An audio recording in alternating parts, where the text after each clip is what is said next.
ഏവർക്കും സ്വാഗതം, വണക്കം.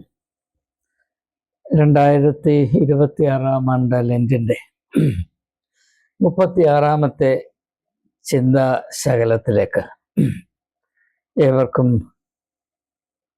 എൻ്റെ ഹാർദവമായ സ്വാഗതം. ഇന്ന് ലെൻറ്റ് അല്ലെങ്കിൽ നോമ്പ് ആത്മീയമായ ധാരണയിൽ അല്ലെങ്കിൽ കാഴ്ചപ്പാടിലൂടെ മനസ്സിലാക്കുകയും അനുഭവിക്കുകയും ചെയ്താൽ എന്ത് സംഭവിക്കും എന്നതിൻ്റെ ഒരു ആണിക്കല്ലാണ് നമ്മുടെ പരിഗണനയ്ക്കായി ഉദ്ദേശിച്ചിരിക്കുന്നത്. അതായത്, നാം നോമ്പാചരിക്കുമ്പോൾ ചില കാര്യങ്ങൾ വർജിക്കുന്നതിൻ്റെ ആവശ്യമുണ്ട് എന്ന് നാം നമ്മെ തന്നെ ബോധ്യപ്പെടുത്തുന്നു. എന്തുകൊണ്ടോ അത് ഭക്ഷണ പദാർത്ഥങ്ങളിൽ മാത്രം ഒതുങ്ങി നിൽക്കുന്നു മുഖ്യമായും. എന്നാൽ വളരെയധികം ശ്രദ്ധിക്കേണ്ട ഒരു വിഷയം, നിശ്ചയമായും ഇതിൽ ഉൾപ്പെടുത്തേണ്ടത്, ഒരു കാലത്തും ഉൾപ്പെടുത്താറില്ല.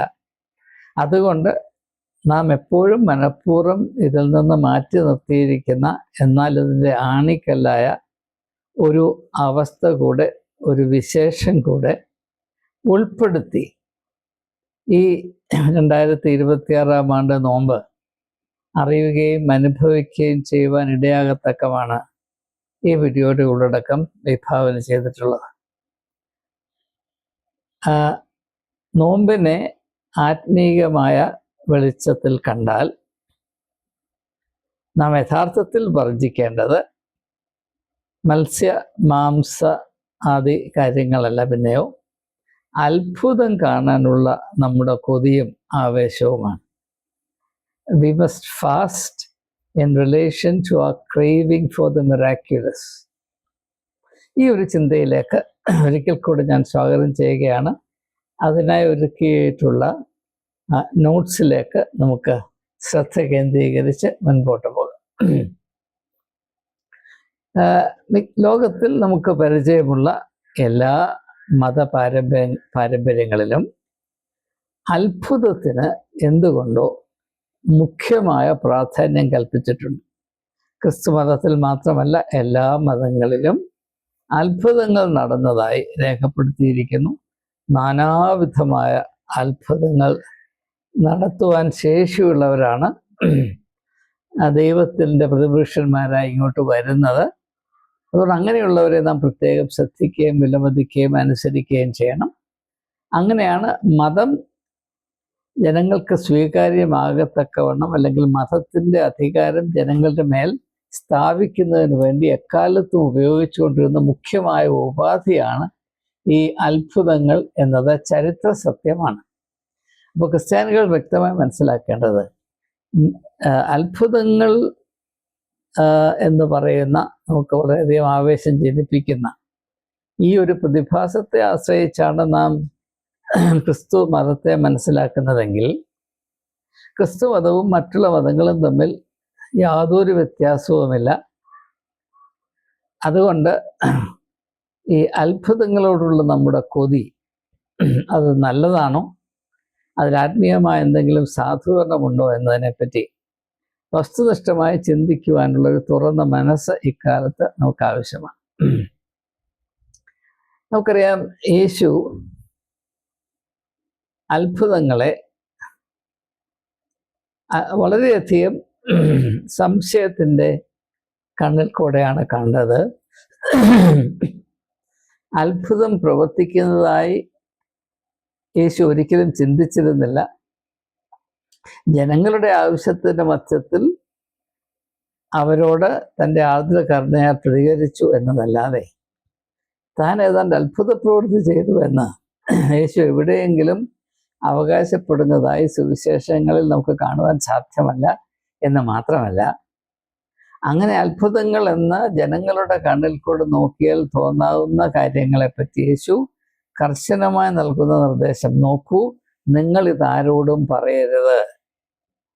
കാരണം അത്ഭുതത്തെ പറ്റിയുള്ള കൊതി മനുഷ്യരുടെ ഇടയിൽ കാട്ടുതീ പോലെ പടർന്നു പിടിക്കുവാൻ സാധ്യതയുള്ളത് കൊണ്ടും, അങ്ങനെ പടർന്നു പിടിക്കുന്നത് കൊണ്ട് മനുഷ്യന് ആധ്യാത്മികമായ ധാർമ്മികമായ വലിയ തകർച്ച പ്രാപിപ്പാൻ ഇടയാകും എന്നതും കൊണ്ടുമാണ് യേശു ഈ അത്ഭുതത്തെ കേന്ദ്രീകരിച്ചിട്ടുള്ള മതപരമായ പരസ്യം, റിലിജിയസ് പ്രോപ്പഗാൻഡ, ഒരിക്കലും ആരും അതിന് മുതിരരുത് എന്ന് വളരെ കൃത്യമായി ഏവർക്കും മനസ്സിലാകാവുന്ന വിധത്തിൽ എല്ലാ സാഹചര്യങ്ങളിലും യേശു നൽകിയിട്ടുണ്ടെങ്കിലും യേശുവിന് ശേഷം മതത്തിൻ്റെ ലാഭത്തിനു വേണ്ടി അത്ഭുതകരമായ കാര്യങ്ങൾക്ക് വളരെയധികം പ്രാധാന്യം കൽപ്പിക്കുകയും യേശു യഥാർത്ഥത്തിൽ ഊന്നൽ നൽകിയിട്ടുള്ള കാര്യങ്ങളെ അവഗണിക്കുകയും ചെയ്തു എന്നത് ക്രിസ്തു മതത്തിൻ്റെ ചരിത്രത്തിൽ നമുക്ക് കാണാവുന്ന ഒരു വലിയ പാളിച്ചയാണ്. അതുകൊണ്ടാണ് നമ്മുടെ നോമ്പുകാല ചിന്തകളിൽ ഇതിനെപ്പറ്റി ഒരു വ്യക്തത പ്രാപിപ്പാൻ നമുക്കൊരവസരം ഉണ്ടാകണമെന്ന് ഞാൻ ചിന്തിക്കുവാൻ ഇടയായത്. നാം യേശുവിൻ്റെ മണലാരണ്യ അനുഭവത്തെ ഒന്ന് പരാമർശിക്കുമെങ്കിൽ, ഒന്ന് ഓർത്തെടുക്കുമെങ്കിൽ, അവിടെ നമുക്ക് കാണാവുന്ന ഒരു വലിയ ശ്രദ്ധേയമായ കാര്യം, തൻ്റെ ആശ്വാസത്തിനും പ്രയോജനത്തിനുമായി യേശു ഒരു അത്ഭുതവും പ്രവർത്തിച്ചില്ല എന്നത് തന്നെയാണ്. നമുക്കറിയാം, 40 പകലും 40 രാവും ഉപവസിച്ചൊരു വ്യക്തിയെ സംബന്ധിച്ചിടത്തോളം അവന് കല്ല് അപ്പമാക്കി തീർക്കാനുള്ള കഴിവുണ്ടെങ്കിൽ അങ്ങനെ ചെയ്യുന്നതിൽ എന്തെങ്കിലും തെറ്റുണ്ടോ എന്ന് ന്യായമായും ചോദിക്കാവുന്നതാണ്. എന്നിട്ട് പോലും തൻ്റെ വിശപ്പടക്കുന്നതിന് വേണ്ടി അത്ഭുതം എന്ന് പറയുന്ന ഈ മതപരമായ പ്രയോഗം നടത്തുവാൻ യേശു തികച്ചും വിസമ്മതിച്ചു എന്നത് സുവിശേഷം സാക്ഷീകരിക്കുന്ന സത്യമാണ്. അതുകൊണ്ട് തന്നെ യേശുവിൻ്റെ മാർഗത്തിൽ അല്ലെങ്കിൽ യേശുവിൻ്റെ മാതൃകയിൽ ആരെങ്കിലും വിശ്വസിക്കുന്നുവെങ്കിൽ അവർ തീർച്ചയായും തിരിച്ചറിയുന്ന കാര്യം, അത്ഭുത പ്രവൃത്തികൾ നടക്കുന്നു എന്നതിന് വിശ്വാസികൾ അതർഹിക്കാത്ത പ്രാധാന്യം കൽപ്പിക്കരുത്, അത്ഭുതങ്ങളിൽ നമ്പരുത് എന്നത് തന്നെയാണ്. ഈ അത്ഭുതത്തിൽ ആശ്രയിക്കുന്നത് കൊണ്ട് എന്താണ് നമുക്ക് സംഭവിക്കുന്നത് എന്നതിനെപ്പറ്റി നമ്മുടെ ഇടയിൽ വേണ്ടതുപോലെ ഒരു ബോധവൽക്കരണം ഇന്നും ഇല്ല എന്നത് നിരാശാജനകമായൊരവസ്ഥയാണ്. യേശുവിൻ്റെ കാഴ്ചപ്പാടിൽ അത്ഭുതം നടത്തുവാൻ പ്രത്യേകമായ കഴിവുണ്ട് എന്ന് അവകാശപ്പെടുന്ന ആളുകളെ അന്വേഷിച്ച് ചൂടാടി നടക്കുകയല്ല ഒരു മനുഷ്യൻ്റെ ആത്മീയമായ ധർമ്മം. പിന്നെയോ അവൻ തന്നെ അത്ഭുതമായി തീരുക എന്നതാണ്. Our spiritual duty is not to run after miracle workers, but to become miracles. നിങ്ങളാണ് ലോകത്തിലെ ഏറ്റവും വലിയ അത്ഭുതം. ആ തരത്തിൽ നിങ്ങൾ വളർന്നു വരണം. ഉദാഹരണമായിട്ട് യേശു പറയുന്നത്, സ്വർഗരാജ്യം ഒരു കടുക് മണിക്ക് സദൃശം. അത് പൊട്ടിമുളച്ച് വളർന്ന് അതിൻ്റെ ശിഖരങ്ങൾ ഭൂമിയുടെ അറുതി വരെയും പോയി ആകാശത്തിലെ പറവകൾ അതിൽ വന്ന് കൂടുവെക്കുക എന്ന് പറഞ്ഞാൽ അത്ഭുതമാണോ അല്ലയോ? പ്രകൃതിയിലെ ഒരു കടുക് ചെടിയും അപ്രകാരം വളരുന്നില്ല. അതുകൊണ്ട് ഇത് അത്ഭുതത്തിൻ്റെ അവസ്ഥ തന്നെയാണ്. മനുഷ്യൻ്റെ വളർച്ചയിലാണ് നാം അത്ഭുതത്തെ സ്ഥാപിക്കേണ്ടത് എന്നതാണ് യേശുവിൻ്റെ പ്രത്യേകതയുള്ള ആത്മീയമായ ദർശനം. പക്ഷേ അതിന് മാത്രം നാം യാതൊരു വിലയും കൽപ്പിക്കുന്നില്ല. ഇന്നും അത്ഭുതം പ്രവർത്തിക്കുന്നു എന്ന് പറയുന്ന കാട്ടുകള്ളന്മാരുടെ പുറകെ അലഞ്ഞു വലഞ്ഞു നടക്കുകയും അവരാൽ വഞ്ചിക്കപ്പെടുകയും ശോചനീയമായ അവസ്ഥയിൽ തന്നെ തുടരുകയുമാണ് ബഹുഭൂരിപക്ഷം വിശ്വാസികൾ എന്ന് പറയുന്ന ആളുകൾ എന്നത് നമ്മെ ദുഃഖിപ്പിക്കേണ്ട ഒരു യാഥാർത്ഥ്യമാണ്. പിന്നെ നാം മനസ്സിലാക്കേണ്ട ഒരു കാര്യം, ഈ അത്ഭുത പ്രവൃത്തികൾ മനുഷ്യ ജീവിതത്തിൻ്റെ അടിത്തറയാകാൻ ഒരിക്കലും സാധ്യമല്ല. Miracles can never be the foundation of life. ദൈവം മനുഷ്യ ജീവനെയും പ്രകൃതിയെയും, ലൈഫ് ആൻഡ് നേച്ചർ, സൃഷ്ടിച്ചാക്കിയിരിക്കുന്നത് ചില നിയമങ്ങളുടെ അടിത്തറയിലാണ്. God has established life and nature on certain firm foundations. ആ നിയമങ്ങൾ സാത്താൻ ഉണ്ടാക്കിയതല്ല, ദൈവം ഉണ്ടാക്കിയത് തന്നെയാണ്. അപ്പോൾ ആ നിയമങ്ങളെ കവച്ചു വെച്ചുകൊണ്ട് ദൈവം അത്ഭുതം പ്രവർത്തിച്ചുകൊണ്ടേ ഇരിക്കണമെന്ന് പറഞ്ഞാൽ എൻ്റെ അർത്ഥം ഇത്ര മാത്രമേ ഉള്ളൂ.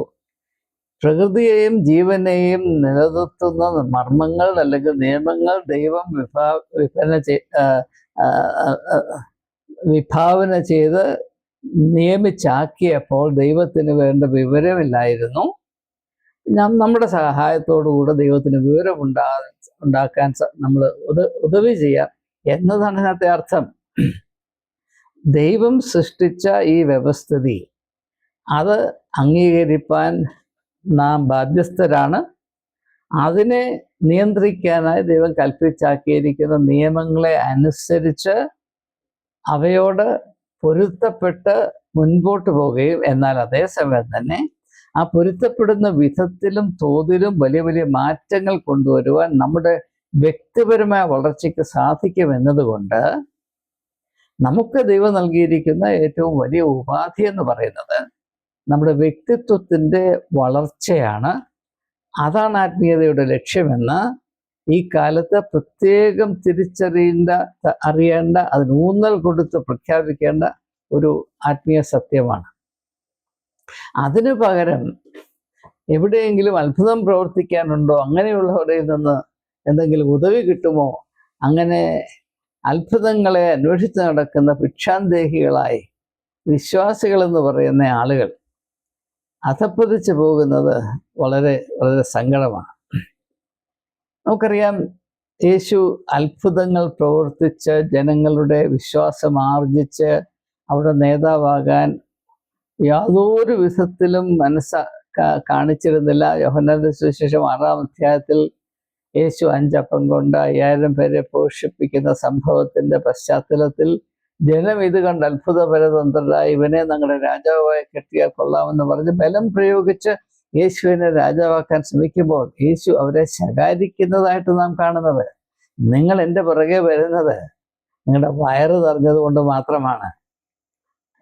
അത്ഭുതങ്ങളെ ആശ്രയിച്ചുള്ള മനുഷ്യന്റെ മതപരമായ ദർശനത്തിൽ ഇപ്രകാരം വളരെ താണ തോതിലുള്ള താല്പര്യങ്ങളും ലക്ഷ്യങ്ങളും അഭിരുചികളും ചിന്താരീതികളും മാത്രമേ ഉണ്ടാകുകയുള്ളൂ എന്ന് നാം എപ്പോഴും ഓർത്തിരിക്കണം എന്ന ലക്ഷ്യത്തോടു കൂടെയാണ് യോഹന്നാന്റെ സുവിശേഷത്തിൽ യേശുവിൻ്റെ പ്രതികരണം രേഖപ്പെടുത്തിയിരിക്കുന്നത് എന്നാണ് നമുക്കവിടെ ഒന്ന് മനസ്സിലാക്കാൻ സാധിക്കും. അതുകൊണ്ട് നിങ്ങൾ ഈ 4 സുവിശേഷങ്ങൾ വായിക്കുമ്പോൾ എവിടെയെങ്കിലും ഒരു സന്ദർഭത്തിലെങ്കിലും യേശു പറയുകയാണ്, ഞാൻ ഇപ്രകാരമുള്ള അത്ഭുതങ്ങൾ ചെയ്തു, അതുകൊണ്ട് നിങ്ങൾ എന്നിൽ വിശ്വസിപ്പീൻ, അല്ലെങ്കിൽ ഞാൻ നിങ്ങളെ പഠിപ്പിച്ചത് നിങ്ങൾ കാര്യമായി എടുപ്പീൻ എന്ന് ഒരിക്കൽ പോലും യേശു പറയുന്നതായി നമുക്ക് കാണാൻ സാധ്യമല്ല. അത് അതിൽ തന്നെ വളരെ ശ്രദ്ധേയമായ ഒരു യാഥാർത്ഥ്യമാണ്. ഞാൻ ആവർത്തിക്കട്ടെ, nowhere in the Gospels does Jesus say, I have done these many miracles, including raising Lazarus from the dead, so believe in me. ഞാൻ ലാസറിനെ ഉയർപ്പിച്ചു, അനേകം പേർക്ക് രോഗസൗഖ്യം നൽകി, അനേകം പേരെ വയറ് നിറച്ചു, അതുകൊണ്ട് നിങ്ങൾ എന്നെ വിശ്വസിപ്പീരെന്ന് ഏതെങ്കിലും സാഹചര്യത്തിൽ യേശു പറഞ്ഞതായി സുവിശേഷത്തിൽ കൂടെ നമുക്ക് കാണാൻ സാധ്യമല്ല. അതുകൊണ്ട് യേശു അത്ഭുത പ്രവൃത്തികൾക്ക് ആത്മീയമായ ഒരു വിലയും കൽപ്പിച്ചിരുന്നില്ല എന്നത് വളരെ വളരെ സ്പഷ്ടമാണ്. എന്നാൽ നമ്മെ സംബന്ധിച്ചിടത്തോളം നമുക്ക് ഉള്ള ഏറ്റവും പ്രധാനപ്പെട്ട താല്പര്യം നമ്മുടെ സൗകര്യാർത്ഥം ദൈവം തന്നെ മൊണ്ണയാക്കണം, താൻ ചെയ്ത കാര്യങ്ങളൊക്കെ തെറ്റായിപ്പോയി, ഇപ്രകാരമുള്ള നിയമങ്ങൾ അധിഷ്ഠിതമാക്കി ലോകത്തെയും ജീവിതത്തെയും സ്ഥാപിക്കാൻ തക്ക മണ്ടത്തരം ദൈവം കാണിച്ചു. അതുകൊണ്ട് എൻ്റെ സൗകര്യത്തിന് വേണ്ടിയെങ്കിലും നിന്റെ മണ്ടത്തരം ഒന്ന് തിരുത്താൻ കൂട്ടാക്കണമേ എന്നതാണ് ഈ അത്ഭുതത്തോടുള്ള നമ്മുടെ അഭിരുചിയുടെ അടിയിൽ പ്രവർത്തിക്കുന്ന മർമ്മമെന്ന് ദയവായി മനസ്സിലാക്കണമെന്ന് അപേക്ഷിക്കുന്നു. പിന്നെ അടുത്തതായി നാം മനസ്സിലാക്കേണ്ടത്, ഈ അത്ഭുതം എന്ന് പറയുന്നത് എപ്പോഴും ആപേക്ഷികമാണ്. The miraculous is always relative. ഉദാഹരണമായിട്ട് നമ്മളിപ്പോൾ നമ്മുടെ നിരത്തിൽ കൂടെ വണ്ടി ഓടിക്കുമ്പോൾ അവിടെ സിഗ്നൽ കാണും, ഗ്രീൻ, യെല്ലോ, റെഡ്. ഒരു 300 അല്ലെങ്കിൽ 200 വർഷങ്ങൾക്ക് മുൻപ് ഒരു നിരത്തിൽ ഇങ്ങനെ ഒരു സിഗ്നൽ വെച്ചാൽ ആ സ്ഥലത്തുള്ള ആളുകൾ മുഴുവനും അതിൻ്റെ മുമ്പിൽ വന്ന് മുട്ടിന്മേൽ നിന്ന് പ്രാർത്ഥിക്കും. കാരണം ഇതെന്തോ ഒരു അത്ഭുതമാണ്. മനുഷ്യരുടെ ചലനങ്ങളെ നിയന്ത്രിക്കാൻ ഇതാ അവിടെ ഒരു സാധനം നിൽക്കുന്നു. അത് പച്ചയാകുമ്പോൾ മനുഷ്യന് പോകാം, ചുമന്നാൽ അവിടെ നിന്നു പോകണം. എടാ, ഇതെന്തോ ഒരു അത്ഭുതമാണ് എന്നാൾ വിശ്വസിക്കും. അതുപോലെ തന്നെ വിമാനത്തിൽ കയറി പറക്കുന്നു, അതെന്തോ ഒരു അത്ഭുതമാണ്. വെള്ളത്തിൽ എന്തെങ്കിലും ഇട്ടാൽ, പ്രത്യേകിച്ച് ലോഹം ഇട്ടാൽ അത് താണു പോകും. ആ ലോഹം ഉണ്ടാക്കുന്ന കപ്പലാണ്ട് ഒഴുകിപ്പോകുന്നു, മനോഹരമായിട്ട് സഞ്ചരിക്കുന്നു, ജലപ്പരപ്പിൽ സഞ്ചരിക്കുന്നു. കമ്പ്യൂട്ടർ ഒരു 100 വർഷത്തിന് മുമ്പ് ഉണ്ടായിരുന്നെങ്കിൽ ആള് കമ്പ്യൂട്ടറിന്റെ മുമ്പിൽ നിന്ന് പ്രാർത്ഥിച്ച് കമ്പ്യൂട്ടർ നനഞ്ഞു പോയനെ. അപ്പൊ ഇതാണ് വാസ്തവത്തിൽ ഇന്ന് നമ്മുടെ കണ്ണിൽ ആർട്ടിഫിഷ്യൽ ഇന്റലിജൻസ് ആണ്ട് അത്ഭുതം പോലെയൊക്കെയാണ്. 10 വർഷം കഴിയുമ്പോൾ അതങ്ങനെ അല്ലാതായി തീരും. മനുഷ്യനെ സംബന്ധിച്ചിടത്തോളം അത്ഭുതം എന്നത് ഒരു ആപേക്ഷികമായ കാര്യം മാത്രമാണ്. ഇപ്പോൾ ലാസർ എങ്ങനെയാണ് മരിച്ചതെന്ന് നമുക്കറിയില്ല. ഹാർട്ട് അറ്റാക്ക് കൊണ്ട് മരിച്ചു എന്ന് വിചാരിക്കും. ഈ കാലത്താണ് നമ്മുടെ ലാസർ ജീവിച്ചിരുന്നതെങ്കിൽ നല്ലൊരു കാർഡിയോളജിസ്റ്റിൻ്റെ അടുത്ത് പോവുകയും വേണ്ട ചികിത്സ പ്രാപിച്ച് യുവാവായിരുന്നപ്പോൾ തന്നെ ഹാർട്ട് അറ്റാക്ക് വന്ന് മരിക്കാതിരിക്കത്തക്ക ക്രമീകരണങ്ങൾ ഉണ്ടാക്കുകയും ചെയ്യുമായിരുന്നു. അപ്പോൾ ഈ അത്ഭുതം പ്രവർത്തിച്ചു എന്ന് പറഞ്ഞിട്ട് ഒരു കാര്യമൊന്നുമില്ല. ഇന്നത്തെ അത്ഭുതം നാളത്തെ സാധാരണ സംഭവമാണ്. അതുകൊണ്ട് അതിൽ നമ്പി ഒരു ആത്മീയമായ ദർശനം പ്രാപിപ്പാൻ ആർക്കും സാധ്യമല്ല എന്നത് വളരെ വളരെ വ്യക്തമാണ്.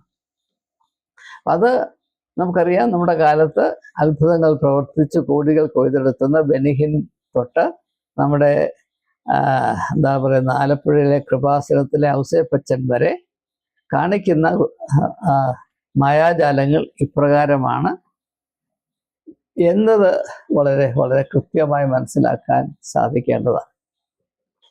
ഇനി അടുത്തായി നാം മനസ്സിലാക്കേണ്ട ഒരു വചന സത്യം. നമുക്കറിയാം, സുവിശേഷത്തിൽ അനേക ലേഖനങ്ങളുണ്ട്. അതിൽ ഭൂരിപക്ഷവും പൗലോസ് അപ്പോസ്തലൻ എഴുതിയതാണ്. പൗലോസ് അപ്പോസ്തലനെ നാം ശ്രദ്ധിക്കുമ്പോൾ അവൻ വാസ്തവത്തിൽ ഇങ്ങനെ അത്ഭുതകരമായ കാര്യങ്ങളെ വളരെ പ്രാധാന്യം കൽപ്പിച്ച് ശ്രദ്ധിച്ചിരുന്നു എന്ന് നമുക്കറിയാം. യേശു തനിക്ക് പ്രത്യക്ഷപ്പെടുന്നത് ഒരു അത്ഭുതത്തിൻ്റെ സാഹചര്യത്തിലാണ്, ദമസ്കോസിൻ്റെ പടിവാതിക്കൽ വെച്ച്. അത് വളരെ ഭക്തി ആദരവുകളോടുകൂടെയാണ് പൗലോസ് അപ്പോസ്തലൻ രേഖപ്പെടുത്തിയിരിക്കുന്നത്. എങ്കിലും നിങ്ങൾ പൗലോസ് അപ്പോസ്തലൻ്റെ ഏതെങ്കിലും ലേഖനം വായിച്ചു നോക്കൂ. അവിടെ യേശു ഇന്ന അത്ഭുതം പ്രവർത്തിച്ചു, അതുകൊണ്ട് യേശുവിൻ്റെ പഠിപ്പീരുകൾ വളരെ വളരെ ശ്രദ്ധിക്കേണ്ടതാണ് എന്ന യാതൊരു സൂചനയും നിങ്ങൾക്ക് കാണുവാൻ സാധ്യമാകയില്ല.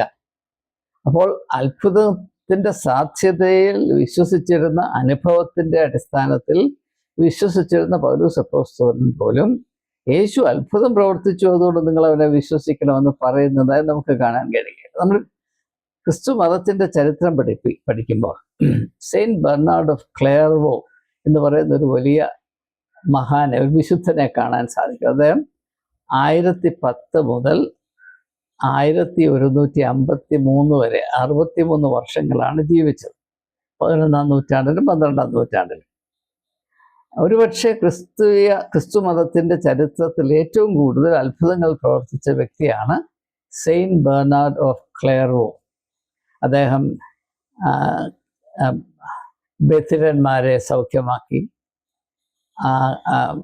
ചെവി കേൾക്കാൻ വയ്യാത്തവർ, സംസാരിക്കാൻ വയ്യാത്തവർ, നടക്കാൻ വയ്യാത്തവർ, കണ്ണുപൊട്ടന്മാർ, പിശാച് ബാധിച്ചവർ, അങ്ങനെ അനേക ആയിരക്കണക്കിന് ആളുകൾക്ക് രോഗശാന്തി നൽകിയതായി ചരിത്രം രേഖപ്പെടുത്തിയിരിക്കുന്നു.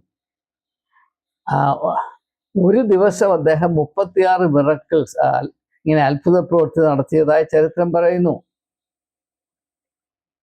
അദ്ദേഹത്തിൻ്റെ ജീവചരിത്രം എഴുതിയിട്ടുള്ള ആളുകൾ പറയുന്നു. മാത്രമല്ല, അനേകർ പേരെ അദ്ദേഹത്തിൻ്റെ ഭാഷ അറിയാൻ വയ്യാത്ത അനേകം പേരെ അദ്ദേഹത്തിൻ്റെ ഭാഷയിൽ തന്നെ സുവിശേഷം പ്രഘോഷിച്ചതിൽ കൂടെ മതപരിവർത്തനം നടത്താൻ പ്രേരിപ്പിച്ചതായൊക്കെ പറയും. ഇതെല്ലാം അത്ഭുതത്തിന്റെ ചുവയുള്ളകളാണ്. എങ്കിലും സെയിന്റ് ബെർണാർഡ് ഓഫ് ക്ലെയർവോ നമ്മൾ അദ്ദേഹത്തിന്റെ പുറകെ ആരും പോകരുത്. കാരണം ആത്മീയതയും അത്ഭുതവും തമ്മിൽ യാതൊരു ബന്ധവുമില്ല എന്നത് ദയവായി മനസ്സിലാക്കുക. ഞാൻ മുമ്പ് സൂചിപ്പിച്ചതുപോലെ മത്തായിയുടെ സുവിശേഷം 4-ാം അധ്യായത്തിൽ യേശു അഭിമുഖീകരിക്കുന്ന 3 പരീക്ഷകളും സ്വന്തം സൗകര്യത്തിനായി അത്ഭുതം പ്രവർത്തിക്കണം എന്നതാണ്. 3 സാഹചര്യത്തിലും യേശു കട്ടായമായി പറയുന്നത് അതൊരിക്കലും ഒരു വ്യക്തിയും സ്വീകരിക്കാൻ അർഹതയില്ലാത്ത ഒരു സമീപനമാണ്. അത്ഭുതം കൊണ്ടല്ല മനുഷ്യൻ അവൻ്റെ ജീവിത സാഹചര്യത്തെ അതിജീവിക്കേണ്ടത്, പിന്നെയോ അവൻ്റെ വളർച്ച കൊണ്ടാണ്. മനുഷ്യൻ അപ്പം കൊണ്ട് മാത്രമല്ല, ദൈവത്തിൻ്റെ വായിൽ നിന്ന് വരുന്ന സകല വചനം കൊണ്ട് ജീവിക്കണമെന്ന് പറഞ്ഞാൽ അപ്പം കൊണ്ട് ജീവൻ നിലനിർത്തും.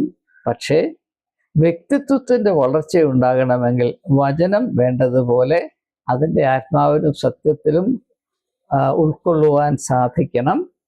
നമുക്ക് വചനത്തോട് ബന്ധമുണ്ടോ ഇല്ലയോ എന്നറിയാൻ ഒറ്റ കാര്യം നോക്കിയാൽ മതി. നമ്മുടെ വ്യക്തിത്വത്തിൽ വേണ്ടതുപോലെയുള്ള വെളിച്ചവും വളർച്ചയും ഉണ്ടാകുന്നുണ്ടോ എന്നത് മാത്രം നോക്കിയാൽ, നമ്മൾ 10 വർഷം വേദപുസ്തകം കക്ഷത്തിനടിയിൽ കൊണ്ട് നടന്നാലും നമുക്ക് യാതൊരു പ്രയോജനവുമില്ല. അത് നമ്മുടെ വ്യക്തിത്വത്തിൻ്റെ വളർച്ചയ്ക്കും മേന്മയ്ക്കും ഉതകുന്നതല്ല എങ്കിൽ വേദപുസ്തകമായിട്ടുള്ള നമ്മുടെ ബന്ധം ആത്മീയമല്ല, അർത്ഥശൂന്യമാണ്. അങ്ങനെയുള്ള ബന്ധമില്ലാതിരിക്കുന്നതാണ് നല്ലത് എന്ന ഒരഭിപ്രായം ഈ ഉള്ളവനുണ്ട്. അതുകൊണ്ട് നാം നമ്മോട് തന്നെ ചോദിക്കേണ്ട ഒരു കാര്യം, യേശു സുവിശേഷത്തിൽ അത്ഭുത പ്രവൃത്തികൾ ചെയ്ത് രേഖപ്പെടുത്തിയിട്ടുണ്ട്. ഞാൻ മുമ്പ് സൂചിപ്പിച്ചതുപോലെ തന്നെ താൻ അത്ഭുതം പ്രവർത്തിക്കുന്നു എന്ന ബോധ്യത്തോടെയല്ല, പിന്നെയോ കഷ്ടത്തിലും ഞെരുക്കത്തിലും പ്രയാസത്തിലും ഇരിക്കുന്ന ആളുകളോട് ആർദ്രകരുണയിൽ പ്രതികരിച്ചപ്പോൾ അവർക്ക് അത്ഭുതാവഹമായ വിടുതൽ ലഭിച്ചു എന്നത് ഒരു സത്യം, ഒരു പരമാർത്ഥം തന്നെയാണ്. പക്ഷേ നാം ഇവിടെ ചോദിക്കേണ്ട ഒരു പ്രധാനപ്പെട്ട കാര്യം, യേശു അത്ഭുത പ്രവൃത്തികളൊന്നും ചെയ്തില്ലായിരുന്നുവെങ്കിൽ അവൻ്റെ പഠിപ്പീരുകളുടെ വില ഇടിയുമായിരുന്നോ? ഒരിക്കലുമില്ല. യേശുവിൻ്റെ പഠിപ്പീരുകളുടെ ആത്മീകമായ അറിവുകളുടെ മൂല്യം നിശ്ചയിക്കുന്നത് അവൻ ചെയ്ത അത്ഭുത പ്രവൃത്തികളല്ല, ആ പഠിപ്പീരുകളുടെ തനതായ വലിപ്പവും മേന്മയും സനാതനമായ എന്താ പറയുക റെലവൻസുമാണ്. അതിൻ്റെ വില കൂട്ടുവാനോ കുറയ്ക്കുവാനോ അത്ഭുതങ്ങൾക്ക് സാധ്യമല്ല എന്നത് പ്രത്യേകം മനസ്സിലാക്കുക.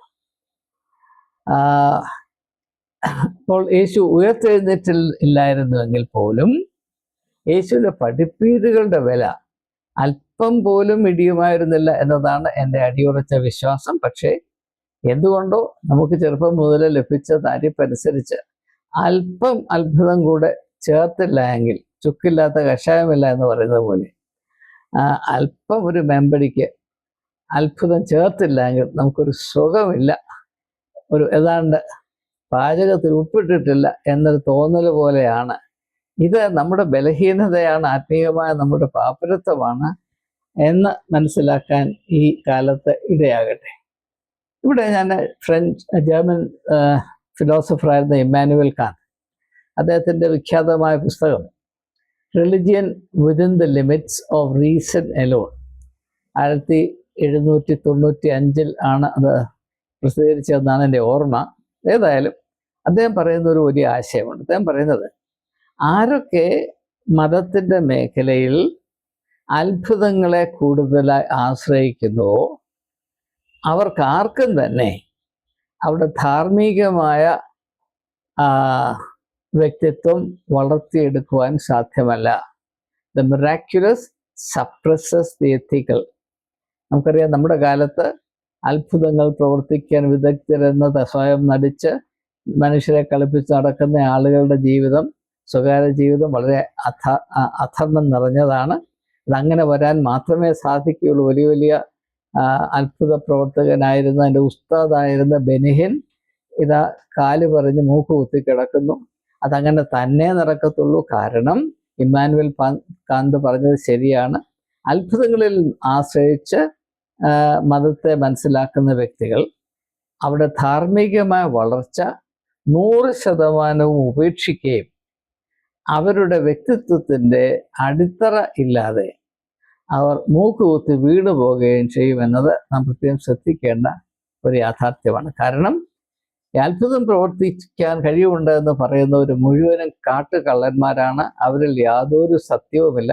അവർ അഭിനയിക്കാനും ജനങ്ങളെ കളിപ്പിക്കാനുമുള്ള വൈദഗ്ധ്യമുള്ളതുകൊണ്ട് അവർ ചില തന്ത്രങ്ങൾ ഉപയോഗിച്ച് എട്ടും പൊട്ടും തിരിച്ചറിയാൻ കഴിയാത്ത ആളുകളെ അർഹിക്കാത്ത അനുഗ്രഹം മാത്രം പ്രാപിക്കുക എന്നതാണ് ആത്മീയതയുടെ ലക്ഷ്യമെന്ന് തെറ്റിദ്ധരിച്ചിരിക്കുന്ന ആളുകളെ സമർത്ഥമായി വഞ്ചിച്ച് കഴിയുന്നവരാകയാൽ അവരിൽ നിന്ന് ധാർമ്മികമായ ഒരു നിലവാരവും ആരും പ്രതീക്ഷിക്കരുത് എന്ന് ഇമ്മാനുവൽ കാന്ത് പറയുകയാണ്.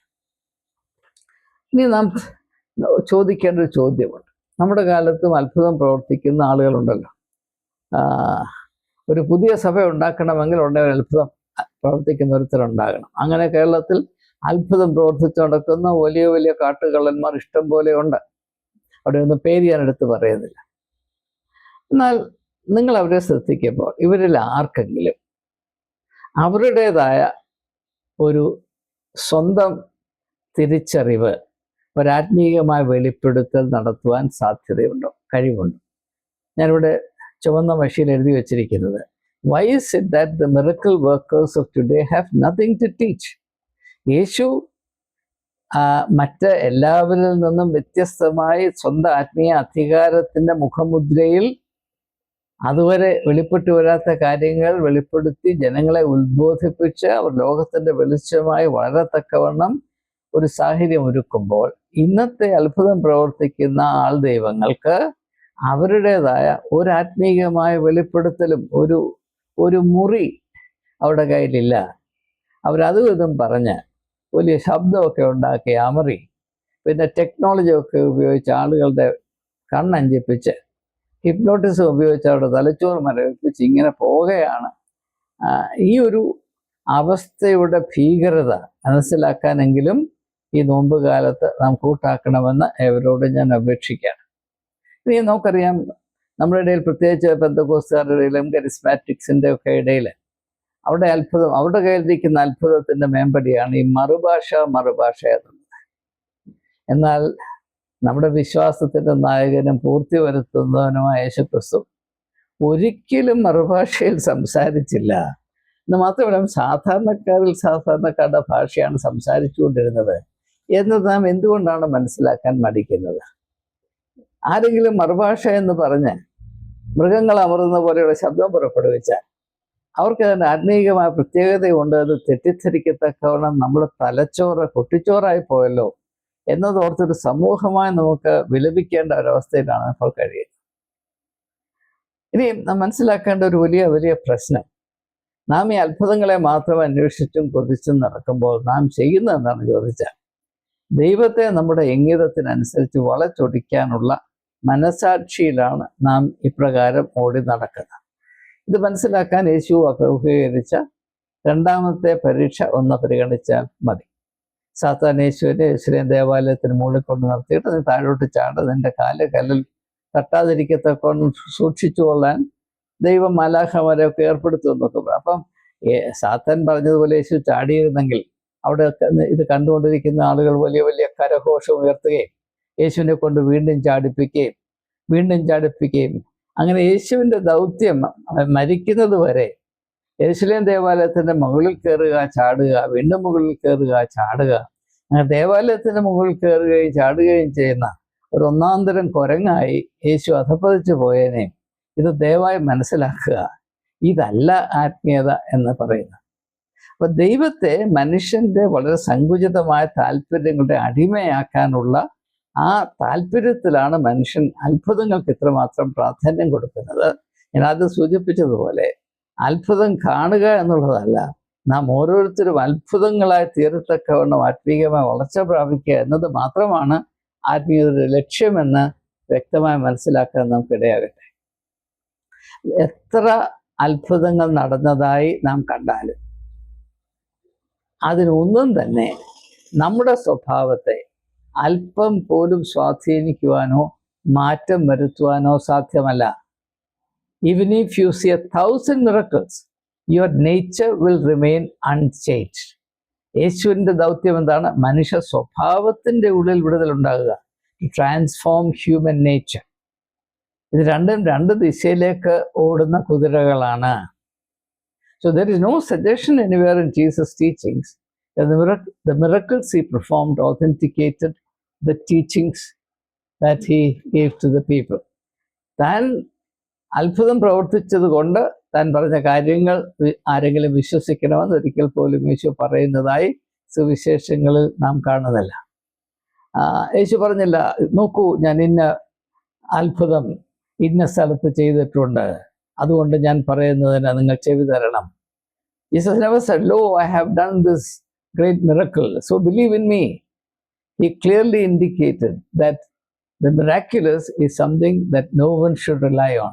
ആരും അത്ഭുതങ്ങളിൽ ആശ്രയിച്ചല്ല, ദൈവത്തിൽ ആശ്രയിക്കുക. ദൈവത്തിൻ്റെ ഹിതം എന്താണെങ്കിലും അത് നിരുപാധികമായി സ്വീകരിക്കുക.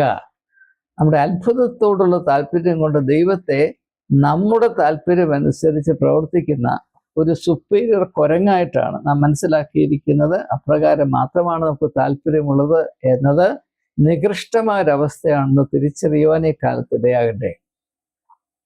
അപ്പം അങ്ങനെ അത്ഭുതത്തോട് കേന്ദ്രീകരിച്ചുള്ള മനുഷ്യൻ്റെ കാഴ്ചപ്പാടിൽ മനുഷ്യൻ്റെ ഇഹലോക അവസ്ഥ എന്താണ് എന്നതിനെപ്പറ്റി യാതൊരു ചിന്തയും ചുമതലയും ഇല്ലാതെ പോകുന്നു. എന്ന് മാത്രവുമല്ല, അത്ഭുതത്തിൽ ആശ്രയിച്ച് അത്ഭുതം പ്രവർത്തിക്കാൻ കഴിവുണ്ട് എന്ന് അവകാശപ്പെടുന്ന ആളുകൾ അവരുടെ യഥാർത്ഥ സ്ഥിതി എന്താണെന്ന് അല്പം പോലും തിരിച്ചറിയാൻ കൂട്ടാക്കാതെ, അവർ കള്ളന്മാരാണെങ്കിലും അവരെ ദൈവസ്ഥാനത്തിരുത്തി ആശ്രയിക്കുന്ന സ്വയ നിന്ദയുടെ ഒരവസ്ഥയാണ് ഇപ്പോൾ നമ്മുടെ ഇടയിൽ സ്ഥിതി ചെയ്യുന്നത്. പണ്ട് മന്ത്രവാദികളുടെ അടുത്ത് ആളുകൾ പോകുമായിരുന്നു, അവരും അപ്രകാരം തന്നെയാണ്. പണ്ടത്തെ മന്ത്രവാദികളാണ് അല്പം ശരീരമൊക്കെ ഒന്ന് മിനുക്കി ഇച്ചിരി നല്ല വസ്ത്രമൊക്കെ ഇട്ട് അത്ഭുത രോഗശാന്തി എന്ന് പറഞ്ഞിപ്പോൾ നടക്കുന്നത്. ഈ രണ്ട് കൂട്ടരും തമ്മിൽ യാതൊരു വ്യത്യാസവുമില്ല എന്നതാണ് എൻ്റെ പച്ച പരമാർത്ഥം. കേൾക്കാൻ ചെവിയുള്ളവൻ കേൾക്കട്ടെ.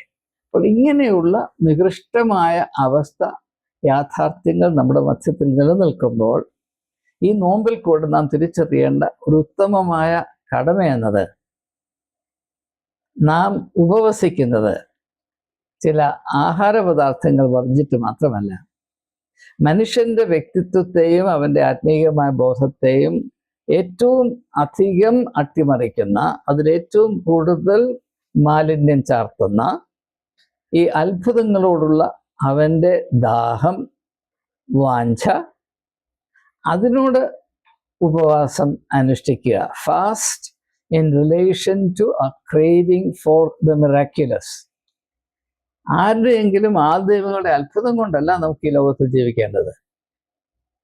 നമുക്ക് നൽകിയിരിക്കുന്ന വ്യക്തിത്വം ലോകത്തിലെ ഏറ്റവും വലിയ ധനമാണെന്ന് തിരിച്ചറിയുകയും എൻ്റെ സാധ്യതകൾ നിസ്സീമമാണ്, അതിരില്ലാത്തതാണ് എന്ന യാഥാർത്ഥ്യം അംഗീകരിക്കുകയും അതുകൊണ്ട് നമ്മുടെ സാധ്യത പൂർണ്ണത പ്രാപിപ്പാൻ തക്കവണ്ണം നാം എപ്രകാരമാണ് അധ്വാനിക്കേണ്ടത്, ജീവിതത്തെ ക്രമീകരിക്കേണ്ടത്, അച്ചടക്കം പാലിക്കേണ്ടത്, ലക്ഷ്യബോധത്തോടെ ജീവിക്കേണ്ടത്, ഇവയെപ്പറ്റി വ്യക്തമായ ധാരണ പ്രാപിച്ച് ആ ഊർജം നിലനിർത്തുന്നതിന് വേണ്ടി ഈ ലോകത്തിലുള്ള ഏക മാർഗം നമ്മോടുള്ള ദൈവഹിതം എന്തെന്ന് തിരിച്ചറിഞ്ഞ് അതിൽ സമർപ്പിച്ച് ദൈവഹിതത്തോടുള്ള ആ സമന്വയത്തിൽ നമ്മുടെ നാളുകൾ കഴിച്ചാൽ നാം ഒരു അത്ഭുതമായി രൂപാന്തരപ്പെടും. അതാണ് ആത്മീയത. അല്ലാതെ അത്ഭുതം പ്രവർത്തിക്കുന്നുവെന്ന് ശ്രുതി പരത്തുന്ന ആളുകളുടെ പുറകെ ഓടി നടക്കുന്നത് അത് ആത്മീയമായ തെണ്ടലാണ്. അത് മനുഷ്യ വ്യക്തിത്വത്തിൻ്റെ മാഹാത്മ്യത്തെ അമ്പയെ കെടുത്തിക്കളയാൻ മാത്രം പര്യാപ്തമാണ്. അത്ഭുതം കാണുന്നതിലല്ല, അത്ഭുതമായി തീരുന്നതിൽ നമുക്ക് നമ്മുടെ ആത്മീയമായ ലക്ഷ്യവും സംതൃപ്തിയും കാണുവാനും പ്രാപിക്കുവാനും ഇടയാകട്ടെ എന്ന് പ്രാർത്ഥിച്ചുകൊണ്ട് വാക്കുകൾ ചുരുക്കുന്നു. ഏവർക്കും നമസ്കാരം.